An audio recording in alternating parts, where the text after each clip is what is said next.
Hey everybody, Alex Kozora, SteelersDepot.com, doing our weekly Talk to the Tape segment. I want to wish you guys a happy and safe Thanksgiving. Hope you're having a good day.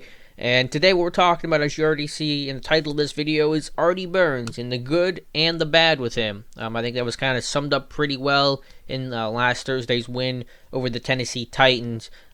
He's a guy with a lot of talent, a lot of upside, but to me, he's probably the most frustrating guy on the Steelers defense, and we're going to look at several plays to show the highs and the lows of his game. So let's jump right into it. I'm trying to shorten these intros up, about 40 seconds. I'm proud of myself. And this one, I think, comes on an early third down in the first quarter. It's a 3rd and 6. Here's Burns at the top in his usual right corner spot. And we'll run this thing through. And it's just one of those weird plays where you scratch your head and say, what were you thinking on the play? Again, up top, you're going to get a curl route here. Now, a little bit of a push-off, but Burns is able to, reads the route, it's at the sticks, and he's starting to drive on the football. And then he just flat out stopped. I'll run this the whole thing through because it's probably easier to see it without me pausing it like I am. But it's just a weird play, and I don't know what Burns is thinking. I guess he thought the ball went elsewhere, or there was a sack, or it's one of several plays with Burns this year where you just sit there and say, I don't have an explanation for what I just saw. I can't rationale. You can sometimes rationale a bad play and you understand a mistake that a guy makes, but I mean there's already. He can make a play on the football. That could even be a pick. It's definitely at least a breakup. Defense gets off the field. We'll run this thing through frame by frame. I mean, he's right here. He can drive on this football. He's got a good chance to pick it, make a play through the hands of the receiver. I mean, this should be an incompletion all day. And Artie, for whatever reason, just kind of stops. And receiver makes the catch, and then Artie has to come down, realizes that the ball's coming to him, and finishes it off with a tackle. But Titans pick up the conversion. So, again, I'll kind of point to it because it is a little tough to see. But right here, just stop and then go. It's like the batteries in his controller died. So, again, I don't have an explanation for it. It's just one of those things where the awareness isn't there, knowing where the ball went, and, creates a conversion. Already probably a little mad at himself at the end of that play with kind of the late-ish hit, throwdown wasn't called. But yeah, so it's just early in the game, 3rd and 6, a play you got to have, play you should get off the field, and it doesn't happen. So we're going to look at the negative ones first, then we're going to go through 2 positive plays, because he has produced good plays, and it's important to point out. It's certainly not been all bad, but like I said, to me, he's, I think, the most frustrating player on this, at least on the defense, maybe on the entire team. I mean, you could probably obviously argue Martavis Bryant be right up there, but another one, 3rd and 5. Steelers are playing a too high look, but you got Hilton here running with the number 2. And this one isn't as egregious as the first play. I'll run it through, but I still have some gripes with it. What the Titans are running here is a smash concept, which is pretty popular against a too high look, where you're going to get a curl or something to the flat to hold the corner, and a 7 route, a flag route, running to the sideline from the number 2 receiver. Pretty common concept, and yes, a lot of times you are taught the corner here, sink on the corner, and then come down if they throw the flat. But I think it's not necessarily as necessary for 2 reasons on this play. One, it's 3rd and 5, so you don't necessarily want them to throw the flat because they got a good chance to pick up the first down. They can throw short of the sticks, that's fine. And 2, you do have Hilton carrying number 2, so it's not like it's a traditional true cover 2 where the safety is going to be solely responsible for making a play on the corner route. So I don't know if Burns has to sink the way he does because there is better support. And again, if you let this throw to the flat happen, which is what ultimately happens on this play, you're going to give up the first down. But even if we say that him sinking is fine, the other part that gets me is that as Mariota goes to throw this football, watch Burns. He ends up anticipating this throw to the corner route, even though Mariota's already released the ball to the flat. So I don't know what Burns saw that made him think the ball was going here, when by the time Mariota's released the football, it's going to the flat to Eric Decker. But then you see Burns ends up totally taking his vision off the football and losing it for a second. Now he's got to totally flip his hips and find the football and drive on it, and then finally make the tackle on Eric Decker, who gets the first down, and the drive extends.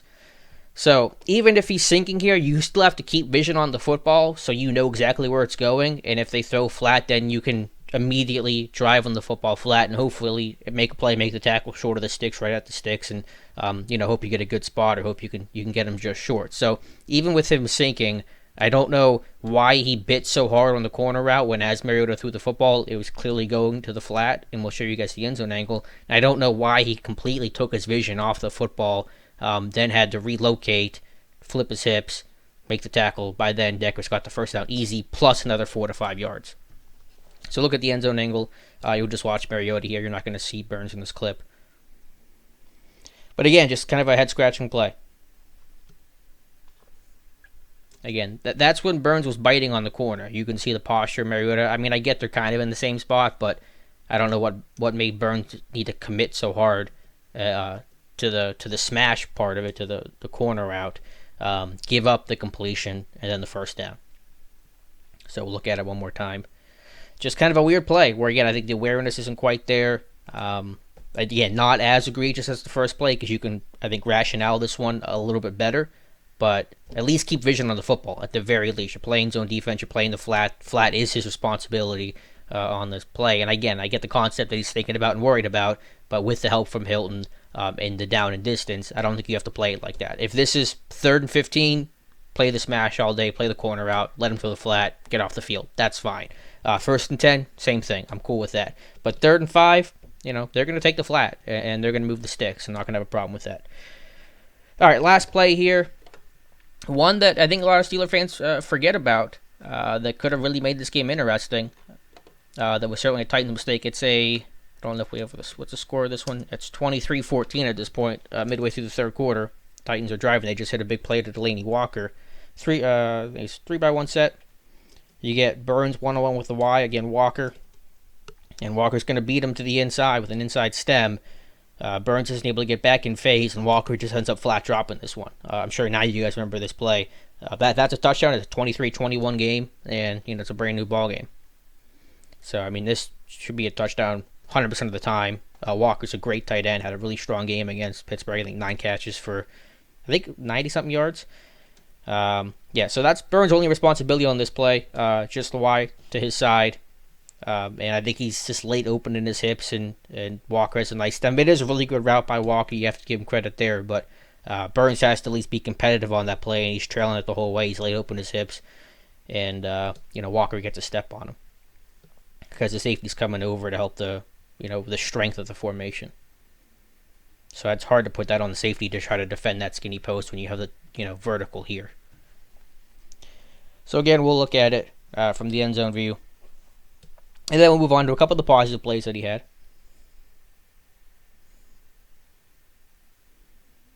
Nice pocket movement by Mariota, too, to keep that play alive. So, you see Burns. I don't know. Again, it's hard to explain kind of what's happening here. But certainly way too close for comfort. That should be 6. It should have been a 2-point game, and Titans are in it. And, who knows what happens from there. Steelers still offense is moving, but you just never know. All right, so let's get to the positive plays for Artie Burns.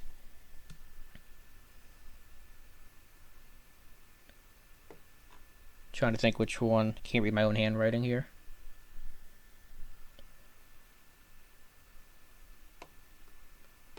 It's the Eric Decker play. I know what play I'm looking for. This is kind of the trickery Titans are always going to do. Down in the red zone, they've run end arounds to the tight end. They've done weird stuff. Dory Jackson's gotten play time for them. They do 20 personnel things. They run dives to the fullback. So here you get Eric Decker on a wide receiver pass, and credit to Burns here. He's reading I think that's Walker going out in the pattern, and he prevents a touchdown from happening here. Maybe a little late to recognize, but he's able to get there and kind of just face guard Walker the whole way, and Decker's forced to, smartly actually on his part, throw the football away and kind of snuffs out that play. Might get a better look from the end zone angle. So credit to Burns for the recognition and certainly prevented this play from being 6. So you get it here. As soon as Burns kind of sees the posture and sees Walker going out on the route, flip his hips, a little clunky there.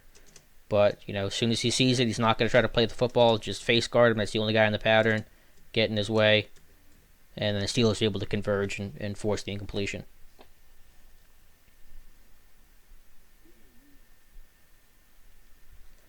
So that's definitely a positive play from Artie Burns. And then last one to look at, one of the interceptions, one of four the Steelers got against the Titans.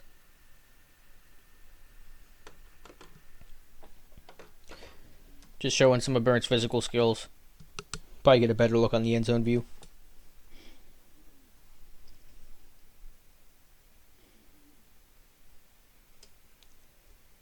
But yeah, just Burns playing the pocket with the length that he has. This is like a 15-yard square in by the receiver. Burns able to play the pocket, time it right, no pass interference. Bats the ball into the air and Golden finishes it. So we'll look at it from the aerial view. Again, Burns up top. Outside leverage. But then still able to drive on the throw. Play the pocket, break it up. Bats the ball into the air and Golden comes down with it. So a really nice play by Burns. You've definitely seen whenever his physical traits take over and he's just kind of acting on instinct, he's made some great plays. Whenever he's had to kind of think and process, there's certainly been times where it's been a problem. Now, occasionally it's not. You saw the play he had, the one we just showed to Walker on the Decker wide receiver pass, which is awareness, play where you have to read it and, think. But we've certainly seen times where his run fits have been bad, and again, that first play that we showed, that third down, which is just a really ugly play where, you don't know what he's thinking. I think some of the stuff on Burns isn't necessarily fair. I think he is a physical guy. I think he does have a desire to play the run. I think he's a mature guy. I don't, think he's, some of the things that get talked about with Artie Burns, but there's certainly a work in progress, and there's certainly an inconsistency to his game that has to get cleaned up, for the well-being of the team this year, and, to take Burns where he wants to go, which is to be an elite number one corner, which I believe he has the talent to do. I mean, you've seen him make some great plays. Obviously, he's been blessed, with the physical skill set that he has, a 6'1", 200-pound guy that can run, in low 4.4s, high 4.3s, and stay step for step and stride for stride with any receiver in the game. I mean, one of the most impressive plays he's made in his young career so far is last year running step for step with Tyreek Hill down the sideline against the Chiefs and breaking that pass up. I mean, Hill's the fastest guy in the NFL, arguably, and Burns was able to stay with him. There's no other corner on this roster, and very few corners in the league that are going to be able to do that. So, you see that play, and you've seen certainly bright spots in this game. You see this play right here, where it clicks, where it all comes together, and you get some really impressive results. However, you've gotten the opposite, where, it's just, you don't know what happened, you don't know what he's thinking, and you get plays like the first one that we showed. I go back to the Chicago Bears game, was that week 3, where the OT game where his run fit was just awful, and there's just no run fit, and he just falls down. And it's one of the worst plays I've seen from a cornerback in run support. I mean, Deion Sanders would do a better job than that. We've seen him get beat on a double move against the Colts, which is going to happen to a lot of corners. It's happened to Hayden, so that's not the most egregious plays, but you've certainly seen some problems with some of the stop and goes and double moves that the teams are going to try to do, and probably will continue to do until Burns is able to react to it. So I certainly have hopes for Burns, and he's going to get better, and he's still a youngish guy, and obviously he was young coming out, that didn't have the most football seasoning because he was a track guy. Obviously, his family story of helping to raise his family, so he's had so many things in his life that, haven't let him hone his football craft the way that some other guys do. So all is certainly not lost with Artie Burns, but the reality is that he's making some plays that he shouldn't, and he's still a young guy that's growing and has to get better because some of these plays are super costly, and you just can't let them happen. If this team wants to be a Super Bowl winning team, if they want to beat teams like New England or whoever they would face in the Super Bowl from a very tough NFC team, you can't have these critical breakdowns. You have to play more consistently, and that's why I call Burns the most frustrating player on this defense, even more than Bud Dupree, because while Dupree can be a little frustrating, he's not making these massive and egregious mistakes that Burns has from time to time. So that's kind of my thoughts on Burns. Again, it's not as bad as some people make it out to be. Generally, the way these things go with any player, especially players that get criticized a lot, the truth's always in the middle. They're never as good as people think they are. They're never as bad as people think they are. It's always kind of going to be somewhere in between. But I wanted to show you guys some clips from that Titans game because I think it kind of really sums up where Burns is at in his career so far in his second year. A lot of good plays, but certainly a lot of head scratches as well that have to get cleaned up and addressed. I know he's probably working hard at it. I mean, I don't have any doubts about his work ethic and things like that, but end of the day, you got to make these plays. And, you don't see a lot of corners just kind of have the mental breakdowns that he's shown from time to time. But let me know your guys' thoughts on Artie Burns, where he's at in his career right now. His future, how good of a corner he can be. Again, I think the sky is still the limit for him. I think he could be a really talented corner. I think he's shown it enough, and again, the physical traits that he has is really impressive. But let me know what you guys think. Be sure to subscribe to my YouTube channel if you want to see these videos first. Usually, you'll see them a day early. And let me know if you're commenting on YouTube, on Twitter. You can follow me at Alex_Kozora, or of course, DealersDepot.com. So thank you guys so much for watching, and we'll talk to you soon.